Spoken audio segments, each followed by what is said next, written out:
প্রিয় ছাত্রছাত্রীরা, আজ আমি বিশ্বকবি রবীন্দ্রনাথ ঠাকুরের গল্পগুচ্ছ বইটা নিয়ে বসেছি। রবীন্দ্রনাথ ঠাকুরের ছোট গল্প নিয়ে আলোচনা শুরু করেছি।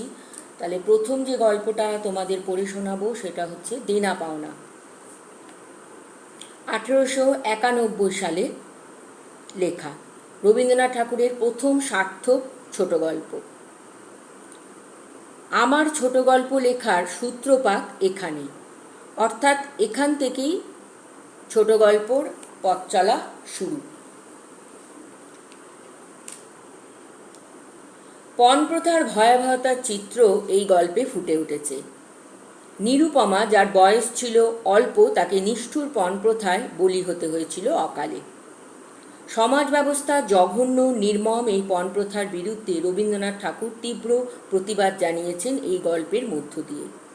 ভাষায় তীক্ষ্ণতায়, ব্যঙ্গ বিদ্রুপের কষাঘাতে সামাজিক কুপ্রথার বিরুদ্ধে তীব্র প্রতিবাদ, বিশেষ করে গল্পের শেষে শ্লেষাত্মক উক্তি, এবার 20,000 টাকা পণ এবং হাতে হাতে আদায়, নিষ্ঠুর হৃদয়হীনতার ছবি ধরা পড়েছে। গল্পটা পড়ার আগে প্রথমে সংক্ষেপে বলে নেব। রামসুন্দর বাবু, রামসুন্দর মিত্র অত্যন্ত দরিদ্র।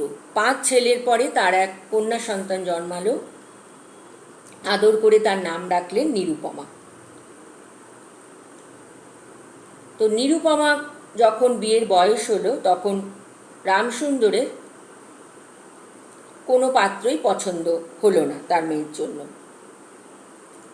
শেষে অত্যন্ত ধনী রায়বাহাদুর তার পুত্রকে রামসুন্দর বাবুর পছন্দ হলো। তাদের অনেক দাবি দেওয়া ছিল, নগদ এবং অন্যান্য জিনিসপত্র, কিন্তু রামসুন্দর বাবু অগ্রপশ্চাৎ বিবেচনা না করে রাজি হয়ে গেলেন। যদিও তার সাধ্যের বাইরে ছিল এইসব যৌতুক দেওয়া, কিন্তু তিনি সেসব ভাবলেন না। ধনী পাত্র তিনি হাতছাড়া করতে চাইলেন না। তো বিয়ের দিন তো উপস্থিত হলো, কিন্তু টাকা জোগাড় হয়নি। একজন বলেছিল যে চড়া সুদে সময় মতো টাকা দেবে, কিন্তু সেও দিতে পারল না। রায়বাহাদুর যখন বিয়ের সময় টাকা পেল না, তখন তিনি সেই বিয়ে ভেঙে দিতে চাইলেন, ছেলেকে নিয়ে উঠে চলে যেতে চাইলেন। আর নিরুপমা তখন কনে সাজে বসে সব শুনল, এবং শ্বশুরবাড়ির প্রতি তার তখনই কিন্তু একটা বিদ্বেষ তৈরি হলো। স্বভাবতই সে একটা মেয়ে অনেক স্বপ্ন নিয়ে শ্বশুর বাড়িতে যায়। তো প্রথমেই যখন শুনলো যে টাকা পয়সার জন্য তার বিয়ে ভেঙে যাচ্ছে, তখন শ্বশুরবাড়ির প্রতি তো তার বিদ্বেষ তৈরি হবেই। তো কান্নার রোল উঠে গেল, বিয়ে হবে না, বিয়ে ভেঙে যাবে। সেই সময় রায়বাহাদুরের ছেলে অর্থাৎ পাত্র বেঁকে বসলো, বলল, দেনা পাওনার কথা আমি বুঝি না, বিয়ে করতে এসেছি, বিয়ে করে যাব। খুব ভালো লাগে এই কথা, মনে হয় যে একদম পুরুষের মতো কথা বলেছে। আর ছেলে যখন এরকম কথা বলেছে, বাবা তো আর কিছু বলতে পারছে না। যদিও তখন ছেলেরা বাবার মুখের ওপর কথা বলতে পারতো না, কিন্তু এখানে দেখা গেল যে পাত্র বাবার মুখের ওপর কথা বলল, রায়বাহাদুর কিছু বলতে পারলেন না। এখানে মনে হলো যে হয়তো পাত্র যখন এরকম উত্তর দিয়েছে, তখন হয়তো বিয়ে যখন করে যাবে, তখন কিন্তু তার স্ত্রীর হয়তো কোনো অমর্যাদা হবে না। কিন্তু শেষ অবধি তা হলো না। বিয়ে হলো অত্যন্ত আনন্দ, মানে নিরানন্দ অবস্থার মধ্য দিয়ে কোনো রকমে বিয়ে সম্পন্ন হলো। তো নিরুপমা তো শ্বশুরবাড়িতে চলে গেল। যেহেতু তার বাবা পণের পুরো টাকা দিতে পারেনি, কিছু টাকা দিয়েছিল, তো নিরুপমার শ্বশুরবাড়িতে আদর যত্ন ঠিকমতো হতো না, উপেক্ষা অনাদর হতো, তাকে প্রতি পদে পদে তাকে অপমান করা হতো। বাবার অপমান শুনে সে নীরবে চোখের জল ফেলত। রামসুন্দরবাবু প্রায় মেয়েকে দেখতে আসেন, কিন্তু সেইভাবে দেখা সাক্ষাৎ করতে পারেন না। বসার ঘরে কিছুক্ষণের জন্য মেয়ের সঙ্গে তার কথা হয়, তারপর তিনি উঠে চলে যান। যেহেতু তিনি পণের পুরো টাকাটা দিতে পারেননি, তাই মেয়েকে বাড়ি নিয়ে যাওয়ার কথাও তিনি বলে উঠতে পারেন না। নিরুপমা বাবার কষ্ট বোঝে এবং নিরুপমা সেই পিতৃহৃদয়কে সান্ত্বনা দেবার জন্য বাবার কাছে প্রস্তাব করে যে তাকে যেন একবার বাড়ি নিয়ে যাওয়া হয়। মেয়ে বাড়ি যেতে চেয়েছে, রামসুন্দরবাবু খুব ব্যতিব্যস্ত হয়ে যান। তিনি তখন 3,000 টাকা জোগাড় করে কোনো মতে অনেক কষ্টে জোগাড় করেন এবং ভাবেন যে এই 3,000 টাকা তিনি তার বেয়াই মশাইকে দিলে তিনি হয়তো তার মেয়েকে আসতে দেবেন। রামসুন্দরবাবু যখন 3,000 টাকা দিতে যান তখন রায় বাহাদুর সেই টাকা প্রত্যাখ্যান করে। তিনি যেহেতু পুরো টাকা পাননি সেহেতু সেই অল্প টাকা তিনি নিতে চান না এবং রামসুন্দরবাবু যখন মেয়েকে নিয়ে আসার প্রস্তাব করে তখন রায় বাহাদুর সরাসরি নাকচ করে দেন। তখন রামসুন্দর ভাবে যে এইভাবে এসে আর অপমানিত হয়ে লাভ নেই, একেবারে টাকা জোগাড় করে এনে তবেই তিনি মেয়েকে নিয়ে যাবেন। তিনি আর আসেন না। নিরুপমাও বুঝতে পারে বাবা আসে না, অনেক চিঠি পাঠায় কিন্তু কোনো উত্তর পায় না। তারপরে একদিন রামসুন্দরবাবু পুরো পণের বাদবাকি টাকাটা নিয়ে আসে নিরুপমার শ্বশুর বাড়িতে। খুব আনন্দ যে পুরো টাকাটা দিলে তিনি মেয়েকে বাড়ি নিয়ে যেতে পারবেন। রায়বাহাদুর তখন ঘরে ছিল না। তখন রামসুন্দরবাবু মেয়ের সঙ্গে দেখা করে এবং বলে যে আর কোনো অসুবিধা নেই, এবার তিনি তাকে বাড়ি নিয়ে যাবেন। সেই সময় রামসুন্দরবাবুর বড় ছেলে তার দুটো পুত্রকে নিয়ে, অর্থাৎ রামসুন্দরবাবুর দুটো নাতিকে নিয়ে সেখানে হাজির হয় এবং সরাসরি নিরুপমার সামনে বলে দেয় যে বাড়ি বেচে তুমি আমাদের পথে বসালে, সর্বশান্ত করলে। রামসুন্দরবাবু খুব রেগে যান যে বাড়ি বেচার কথা তিনি তার ছেলে নিরুপমার সামনে বলে দিয়েছে, তিনি সেটা গোপন রাখতে চেয়েছিলেন। তখন নিরুপমা রেগে যায়, বলে যে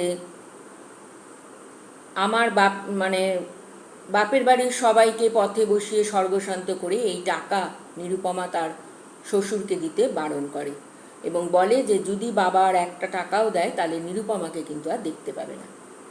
তো রামসুন্দরবাবু কি করেন, ফিরে চলে যান, মেয়ে বারণ করেছে।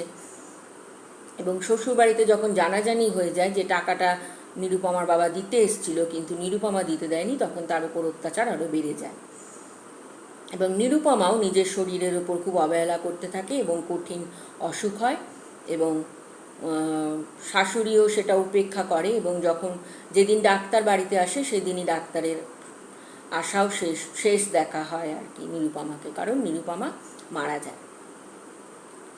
এমন সময় নিরুপমার স্বামী, যে কিনা বিয়ের পরে পরেই ডেপুটি ম্যাজিস্ট্রেটের চাকরি নিয়ে চলে গেছিল, তার চিঠি আসে যে আমি এখানে সব বন্দোবস্ত করেছি, আমার স্ত্রীকে অবিলম্বে পাঠানো হয়। সেই চিঠি পেয়ে রায়বাহাদুরের মহিষী অর্থাৎ নিরুপমার শাশুড়ি জানিয়ে দেয় যে তোমার আবার বিয়ের সম্বন্ধ করা হয়েছে, এবারে 20,000 টাকা পণ এবং হাতে হাতে আদায়। এবং তো খুব ঘটা করে আর কি নিরুপমার শ্রাদ্ধ শান্তির আয়োজন করা হয়। রায় পরিবারে রায়বাহাদুরের বাড়ির বউ মরেছে, শ্রাদ্ধের কিন্তু কোনো অভাব থাকে না। এইটা হচ্ছে গল্পটা। তাহলে এবার আমি গল্পটা পড়ছি।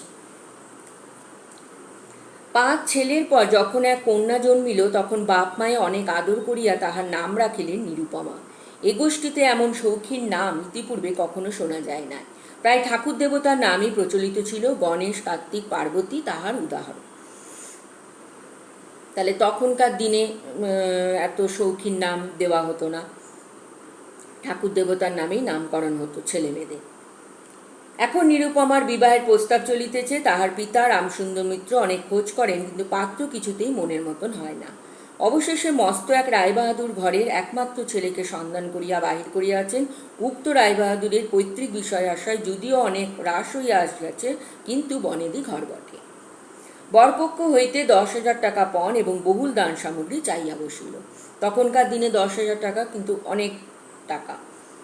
রামসুন্দর কিছুমাত্র বিবেচনা না করিয়া তাহাতেই সম্মত হইলেন। এমন পাত্র কোনো মতেই হাতছাড়া করা যায় না।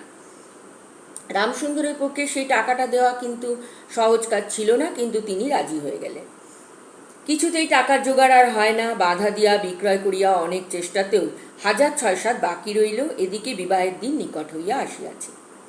অবশেষে বিবাহের দিন উপস্থিত হইল। নিতান্ত অতিরিক্ত সুদে একজন বাকি টাকাটা ধার দিতে স্বীকার করিয়াছিল, কিন্তু সময়কালে সে উপস্থিত হইল না। বিবাহ সভায় একটা তুমুল গোলযোগ বাঁধিয়া গেল। রামসুন্দর আমাদের রায়বাহাদুরের হাতে পায়ে ধরিয়া বলিলেন, শুভকার্য সম্পন্ন হইয়া যাক, আমি নিশ্চয়ই টাকাটা শোধ করিয়া দিব। রায়বাহাদুর বলিলেন, টাকা হাতে না পাইলে বর সভাস্থ করা যাইবে না। এই দুর্ঘটনায় অন্তঃপুরে একটা কান্না পড়িয়া গেল। স্বভাবতই বিয়ে ভেঙে যাবার উপক্রম। এই গুরুতর বিপদের যে মূল কারণ, সে চেলি পড়িয়া, গহনা পড়িয়া, কপালে চন্দন লেপিয়া চুপ করিয়া বসিয়া আছে। নিরুপমা কনের সাজে বসিয়া আছে। ভাবে শ্বশুরকুলের প্রতি তার খুব যে একটা ভক্তি কিংবা অনুরাগ জন্মিতেছে তাহা বলা যায় না। কারণ নিরুপমা তো জেনে গেল যে সে যেখানে যাচ্ছে তার শ্বশুরবাড়ির লোকেরা কেমন লোভী, টাকার অভাবে তার বিয়ে পণ্ড হতে বসেছে। তো শ্বশুরকুলের প্রতি তার খুব একটা অনুরাগ জন্মাবে না। ইতিমধ্যে একটা সুবিধা হইল। বর সহসা তার পিতৃদেবের অবাধ্য হইয়া উঠিল। সে বাপকে বলিয়া বসিল, কেনা বেচা দরদামের কথা আমি বুঝি না, বিবাহ করিতে আসিয়াছি, বিবাহ করিয়া যাইব। একদম পুরুষ মানুষের মতো কথা বলেছে। বিয়ে করতে এসেছে, বিয়ে করে যাবে, কেনা বেচা দরদামের কথা বোঝে না। বাপ যাহাকে দেখিল তাহাকেই বলিল, দেখেছেন মহাশয়, আজকালকার ছেলেদের ব্যবহার। দুই একজন প্রবীণ লোক ছিল, তাহারা বলিল, স্বাস্থ্য শিক্ষা নীতিশিক্ষা একেবারে নাই। কাজেই তখনকার দিনে ছেলেরা বাবাদের মুখের ওপর কথা বলতে পারত না, কিন্তু এখানে পাত্রপক্ষ বেঁকে বসল। বর্তমান শিক্ষার বিষময় ফল নিজের সন্তানের মধ্যে প্রত্যক্ষ করিয়া রায়বাহাদুর হতোদ্যম্য হইয়া বসিয়া রইলেন। বিবাহ এক প্রকার বিষণ্ণ নিরানন্দভাবে সম্পন্ন হইয়া গেল। তো রায়বাহাদুর তো বুঝলেন যে তার ছেলে তার কথা মানল না, অগ্রাহ্য করল। তো তিনি হতোদ্যম্য হয়ে বসে থাকলেন। কোনো রকমে আর কি নিরানন্দভাবে বিয়ে সম্পন্ন শেষ হলো। শ্বশুরবাড়ি যাইবার সময় নিরুপমাকে বুকে টানিয়া লইয়া বাপ আর চোখে জল রাখিতে পারিলেন না। অত্যন্ত আদরের কন্যা, সে চলে যাচ্ছে। নীরু জিজ্ঞাসা করিল, তারা কি আর আমাকে আসতে দেবে না বাবা? রামসুন্দর বলিলেন, কেন আসতে দেবে না মা, আমি তোমাকে নিয়ে আসবো। নিরুপমা বুঝতে পারছে যেহেতু পণের টাকা তার বাবা পুরো দিতে পারেনি, সেহেতু শ্বশুরবাড়ির লোক তাকে আর আসতে দেবে না। রামসুন্দর প্রায় মেয়েকে দেখিতে যান, কিন্তু বেহাই বাড়িতে তার কোনো প্রতিপত্তি নাই। চাকরগুলো পর্যন্ত তাহাকে নিচু নজরে দেখে। অন্তঃপুরের বাহিরে একটা স্বতন্ত্র ঘরে 5 মিনিটের জন্য কোনোদিনও বা মেয়েকে দেখিতে পান, কোনোদিনও বা দেখিতে পান না। কুটুম্ব গৃহে এমন করিয়া আর অপমান তো সহ্য করা যায় না। রামসুন্দর স্থির করিলেন, যেমন করিয়া হোক টাকাটা শোধ করিয়া দিতে হইবে। কিন্তু যে ঋণভার কাঁধে চাপিয়াছে তাহারই ভার সামলানো দুঃসাধ্য। খরচপত্রের অত্যন্ত টানাটানি পড়িয়াছে এবং পাওনাদারদের দৃষ্টিপথ এড়াইবার জন্য সর্বদাই নানারূপহীন কৌশল অবলম্বন করিতে হইতেছে। এদিকে শ্বশুরবাড়ি উঠিতে বসিতে মেয়েকে খোঁটা লাগাইতেছে। পিতৃগের নিন্দা শুনিয়া দাঁড় দিয়া অশ্রু বিসর্জন তাহার নিত্যক্রিয়ার মধ্যে দাঁড়াইয়াছে। তাহলে রামসুন্দর বাবু যখন মেয়ের সঙ্গে দেখা করতে আসতো, তখন তাকেও অপমানিত করা হতো, আর নিরুপমাকেও নানা কথা শোনানো হচ্ছে, যেহেতু তার বাবা পণের টাকাটা দিতে পারেনি। আর পিতৃনিন্দা শুনে নিরুপমা শুধু চোখের জল ফেলত। বিশেষত শাশুড়ির আক্রোশ আর কিছুতেই মেটে না। যদি কেউ বলে, আহা কি শ্রী, বউয়ের মুখখানি দেখিলে চোখ জুড়াইয়া যায়, শাশুড়ি ঝঙ্কার দিয়া উঠিয়া বলে, স্ত্রী তো ভারী, যেমন ঘরের মেয়ে তেমনি স্ত্রী। এমনকি বইয়ের খাওয়া পড়ার যত্ন হয় না। যদি কোনো দয়া পরতন্ত্র প্রতিবেশিনী কোনো ত্রুটির উল্লেখ করে, শাশুড়ি বলে, ওই ঢের হয়েছে। অর্থাৎ বাপ যদি পুরা দাম দিত, তো মেয়ে পুরা যত্ন পাইত। সকলেই এমন ভাব দেখায় যেন বধূর এখানে কোনো অধিকার নাই, ফাঁকি দিয়া প্রবেশ করিয়াছে। অর্থাৎ শ্বশুরবাড়িতে বইয়ের মূল্য ওই টাকার উপরেই নির্ভর করছে। বোধ করি কন্যার এই সকল অনাদর এবং অপমানের কথা বাপের কানে গিয়া থাকিবে, তাই রামসুন্দর অবশেষে বসত বাড়ি বিক্রয়ের চেষ্টা করিতে লাগিলেন। কিন্তু ছেলেদের যে গৃহহীন করিতে বসিয়াছেন, সে কথা তাহাদের নিকট হইতে গোপনে রাখিলেন। স্থির করিয়াছিলেন বাড়ি বিক্রয় করিয়া সেই বাড়ি ভাড়া লইয়া বাস করিবেন। এমন কৌশলে চলিবেন যে তার মৃত্যুর পূর্বে এই কথা ছেলেরা জানিতে পারিবে না। কিন্তু ছেলেরা জানিতে পারিল, সকলে আসিয়া কাঁদিয়া পড়িল। বিশেষত বড় 3টি ছেলে বিবাহিত এবং তাহাদের কাহারও বা সন্তান আছে। তাদের আপত্তি অত্যন্ত গুরুতর হইয়া দাঁড়াইল। বাড়ি বিক্রয় স্থগিত হইল। তখন রামসুন্দর নানা স্থান হইতে বিস্তর সুদে অল্প অল্প করিয়া টাকা ধার করিতে লাগিলেন। এমন হইল যে সংসারের খরচ আর চলে না। নীরু বাপের মুখ দেখিয়া সব বুঝিতে পারিল। বৃদ্ধের পক্ক কেশে, শুষ্ক মুখে এবং সদা সংকুচিত ভাবে দৈন্য এবং দুশ্চিন্তা প্রকাশ হইয়া পড়িল। মেয়ের কাছে যখন বাপ অপরাধী, তখন যে অপরাধের অনুতাপ কি আর গোপন রাখা যায়? রামসুন্দর যখন বেয়াই বাড়ির অনুমতিক্রমে ক্ষণকালের জন্য কন্যার সাক্ষাৎ লাভ করিতেন, তখন বাপের বুক যে কেমন করিয়া ফাটে তা তার হাসি দেখিলেই টের পাওয়া যাইত। তাহলে নিরুপমা সব বুঝতে পারত তার বাবার কষ্ট মুখ দেখে। সেই ব্যথিত পিতৃহৃদয়কে সান্ত্বনা দিবার উদ্দেশ্যে দিন কত বাপের বাড়ি যাইবার জন্য নীরু নিতান্ত অধীর হইয়া উঠিয়াছে। বাপের ম্লান মুখ দেখিয়া সে আর দূরে থাকিতে পারে না। একদিন রামসুন্দরকে কহিল, বাবা, আমাকে একবার বাড়ি লইয়া যাও। রামসুন্দর বলিলেন, আচ্ছা। তো কিছুক্ষণের জন্য তো সাক্ষাৎ হয়, বেশিক্ষণের জন্য হয় না। তো নিরুপমা ভাবলো যে বাপের বাড়িতে গিয়ে কদিন থেকে বাবাকে একটু সান্ত্বনা দেবে। কিন্তু তাহার কোনো জোর নেই। নিজের কন্যার উপরে পিতার যে স্বাভাবিক অধিকার আছে তা যেন পণের টাকার পরিবর্তে বন্ধক রাখিতে হইয়াছে। এমনকি কন্যা দর্শন সেও অতি সসংকোচে ভিক্ষা চাইতে হয়, এবং সময় বিশেষে নিরাশ হইলে দ্বিতীয় কথাটি কইবার মুখ থাকে না। কিন্তু মেয়ে আপনি বাড়ি আসিতে চাইলে বাপ তাহাকে না আনিয়া কেমন করিয়া থাকে। তাই বেহায়ের নিকট সে সম্বন্ধে দরখাস্ত পেশ করিবার পূর্বে রামসুন্দর কত হীনতা, কত অপমান, কত ক্ষতি স্বীকার করিয়া যে 3,000 টাকা সংগ্রহ করিয়াছিলেন, সেই ইতিহাস গোপন থাকাই ভালো। মেয়ে যেতে চেয়েছে, তা বাবা তাকে না নিয়ে সে কেমন করে থাকে। নোট কখানি রুমালে জড়াইয়া চাদরে বাঁধিয়া রামসুন্দর বেয়ায়ের নিকট গিয়া বসিলে। প্রথমে হাস্যমুখে পাড়ার খবর পাড়িলেন। হরেকৃষ্ণর বাড়িতে একটা মস্ত চুরি হইয়া গিয়াছে, তাহার আদ্যপান্তে বিবরণ বলিলেন। নবীন মাধব ও রাধা মাধব দুই ভাইয়ের তুলনা করিয়া বিদ্যা বুদ্ধি ও স্বভাব সম্বন্ধে রাধা মাধবের সুখ্যাতি এবং নবীন মাধবের নিন্দা করিলেন। শহরে একটা নতুন ব্যামো আসিয়াছে, সে সম্বন্ধে অনেক আজগুবি আলোচনা করিলেন। অবশেষে হুকাটি নামাইয়া রাখিয়া কথায় কথায় বলিলেন, হ্যাঁ হ্যাঁ বেয়াই, হ্যাঁ বেয়াই, সেই টাকাটা বাকি আছে বটে। রোজই মনে করি যাচ্ছি, অমনি হাতে করে কিছু নিয়ে যায়, কিন্তু সময়কালে মনে থাকে না। আর ভাই বুড়ো হয়ে পড়েছি। এমনি এক দীর্ঘ ভূমিকা করিয়া পঞ্জরে 3খানি অস্থির মতো সেই 3খানি নোট যেন অতি সহজে অতি অবহেলে বাহির করিলেন। সবেমাত্র 3,000 টাকার নোট দেখিয়া রায়বাহাদুর অট্টহাস্য করিয়া উঠিলেন। বলিলেন, থাক বেহাই, ওতে আমার কাজ নেই। একটা প্রচলিত বাংলা প্রবাদের উল্লেখ করিয়া বলিলেন, সামান্য কারণে হাতে দুর্গন্ধ করিতে তিনি চান না। এই ঘটনার পরে মেয়েকে বাড়ি আনিবার প্রস্তাব কাহারও মুখে আসে না। কেবল রামসুন্দর ভাবিলেন, যে সকল কুটুম্বিতার সংকোচ আমাকে আর শোভা পায় না।